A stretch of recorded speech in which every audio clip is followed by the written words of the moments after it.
Good morning, beauties. Hello, good day, wherever you are, whatever time it is. How are you feeling? How are you feeling in your body in this day? What are you noticing? What are you smelling, tasting, touching?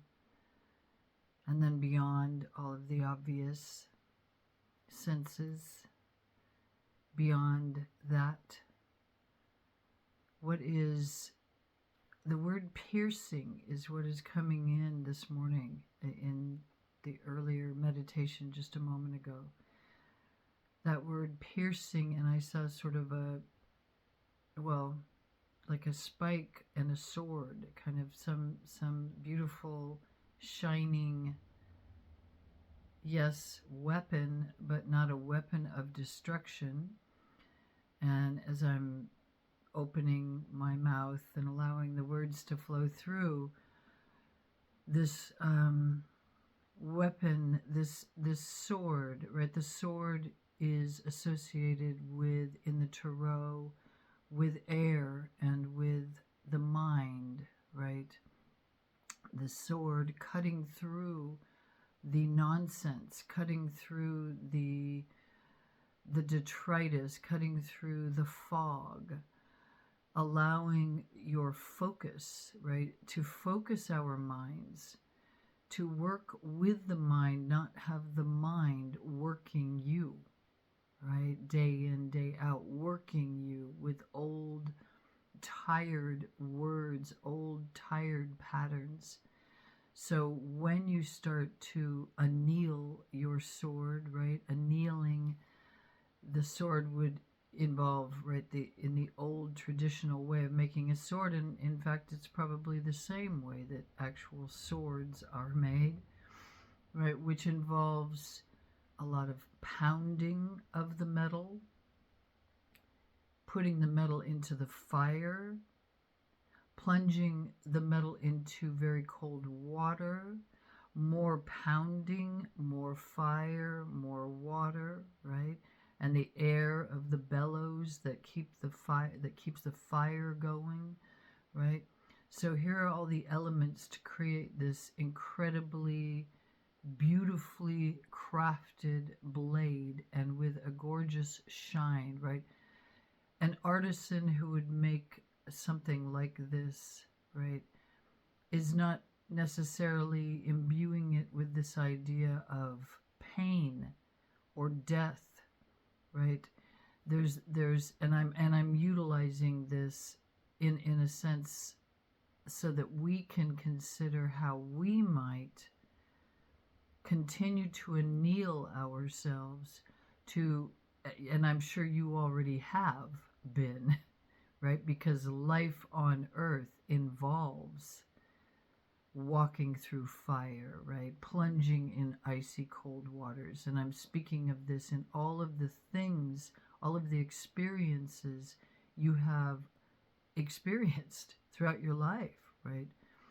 All of the difficult times as well as the beautiful and bright times, right?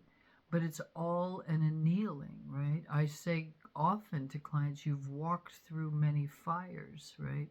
Somebody who has had many, many, many challenges along the way. You've walked through many fires. So how do we take this life experience and, as usual, as always, pause, lean back,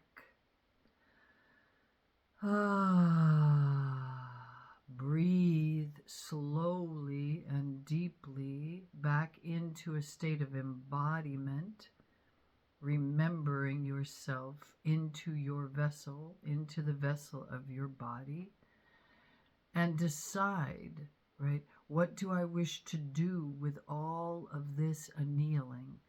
How can I further sharpen the blade of my being? What can I drop onto the compost pile of life, giving it to the compost, letting the Mother Earth turn some of these old patterns, right? These old dominant invasive thoughts, etc., right? That came from typically a source in our childhoods, or perhaps even in another lifetime, or perhaps, and yes, also from the culture at large that you have found yourself living inside of, right? There are messages, there are incongruencies, right? There's the thing of speaking something, but the actions are the opposite, right? So a lot of confusion, a lot of entrancement happening as we come up in the world.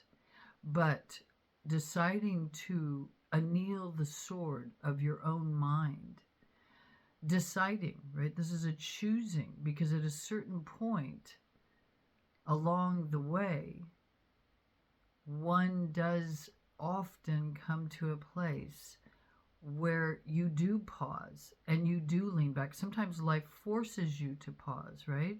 Something really big occurs and you are forced to pause and even maybe to lean back, right? Maybe you have to lie down in your bed because there's been some injury to the body, because there's been so much leaning forward, so much moving quickly with the pressure, right? I often call it the black dog biting at our heels, right? Keep going, get better, do more, right?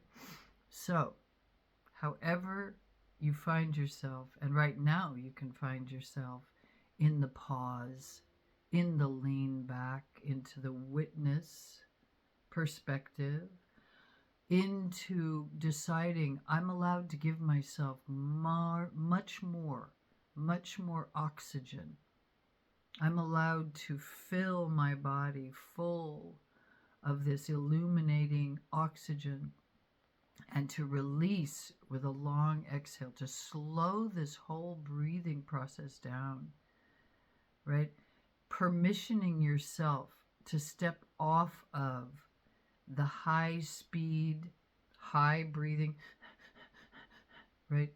The fight, flight, fawn, freeze mechanism that a highly rapidly moving, paced culture has given to you, to us, right?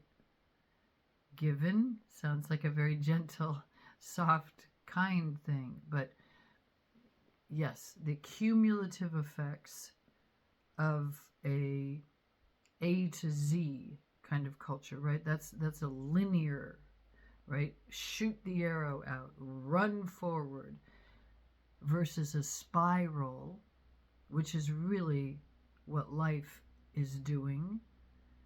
And apparently all of the cells in our bodies and in everything apparently is moving in more of a spiral movement pattern, right?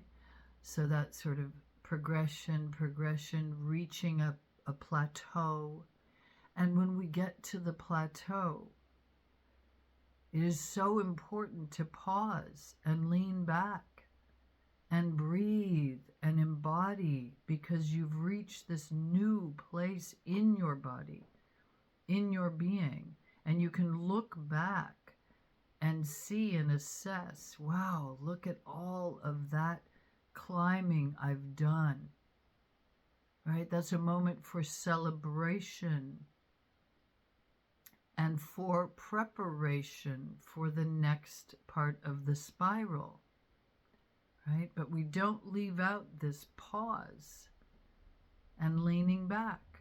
In fact, you don't have to wait till you reach a plateau, right? You can decide to do that, as I'm speaking of all the time, all day, and assess, wow, how was my morning, right? How am I feeling right now?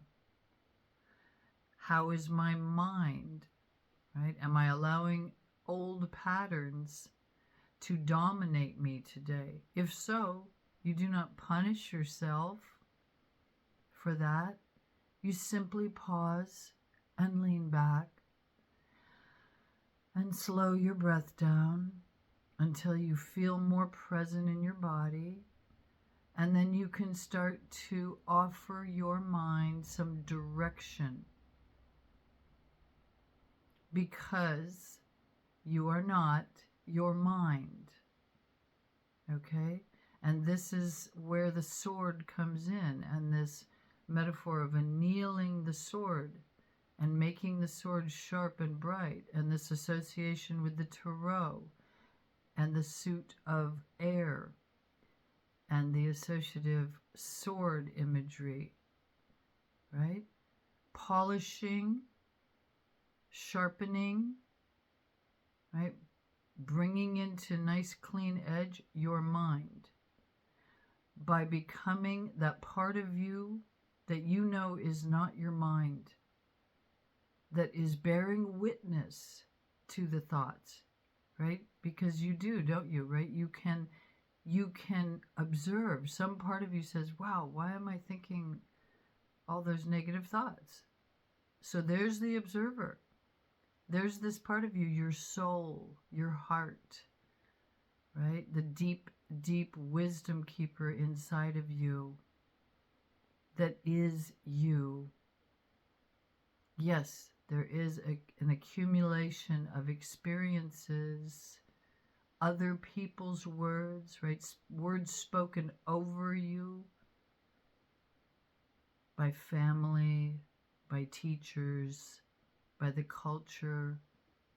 This is a moment in time to really allow yourself to understand that you are in charge of your mind, and to learn how to be more observant of how the patterns in your mind, and to decide whether you would like to continue with the old patterns. And I imagine the answer would be no. And it's not that it's easy. You're just like, oh, okay, there's the patterns. I see them. Okay, bye-bye. Get out of here, right? Cumulative is cumulative, yeah? And it can take a little minute, a little extended minute to really become deliberate about noticing, oh, there they are again, right? Where you're not going to yell at yourself. You're not going to scream at your mind. Oh, there they are again. Oh, yeah, that's right. That's not me, right? I'm allowed to pause.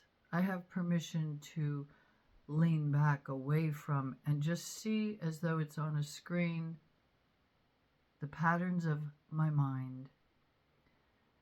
I can breathe my way back into calm, into my calming the nervous system, the reactive nervous system that's reacting to the mind's directive. Right? To pause. Pause, just that. Just pause. Like, hey, pause. I'm going to do something different right now. You're speaking to your mind. You're saying, I'm going to do something different right now, and it involves breathing. It involves adding something beautiful in, right? This is part of annealing the sword, right? Making this beautiful, beautiful, beautiful tool, which is your mind, involves bringing in beauty, right? Adding beautiful, scrolls and flowers and designs and a gorgeous, gorgeous handle to the sword, right? That would be the beautiful words, the beautiful thoughts, filling your space with uplifting messages, uplifting words, right? Gentle, loving, offerings to yourself, right? Soothing that part that thinks that old story of the mind has to continue in order to keep you safe, right? Soothing and comforting, tenderness and kindness, right? We don't need more aggressive, just do it. We don't need more of that. Okay, some people, at some point in your journey, right, you might assess that, wow, I need to kind of right? I need to dip this sword blade of my mind, of myself, into this ice cold water because I need to invigorate, right? Invigorate in order to go forward into my new vision. Yeah, right? Discipleship, discipline, beautiful things. When you, as a sovereign being, choose to understand that you are doing that for yourself in order to feel wonderful, not to prove something to somebody else, okay? Not to perform discipline, to become a disciple to that higher calling of your soul, okay? So, wow, all right. I called in all my guides, as I always do, but really in a specific way this morning, and Archangel Michael, as I, for whatever reason, that's the way his name came in for me long ago when he entered my field. And this sword, right, piercing through the muck, right, clearing away, that's what came through today. So I share this with you with a big, giant, open heart and a deep and profound love for you, wherever you are, whatever is moving through you.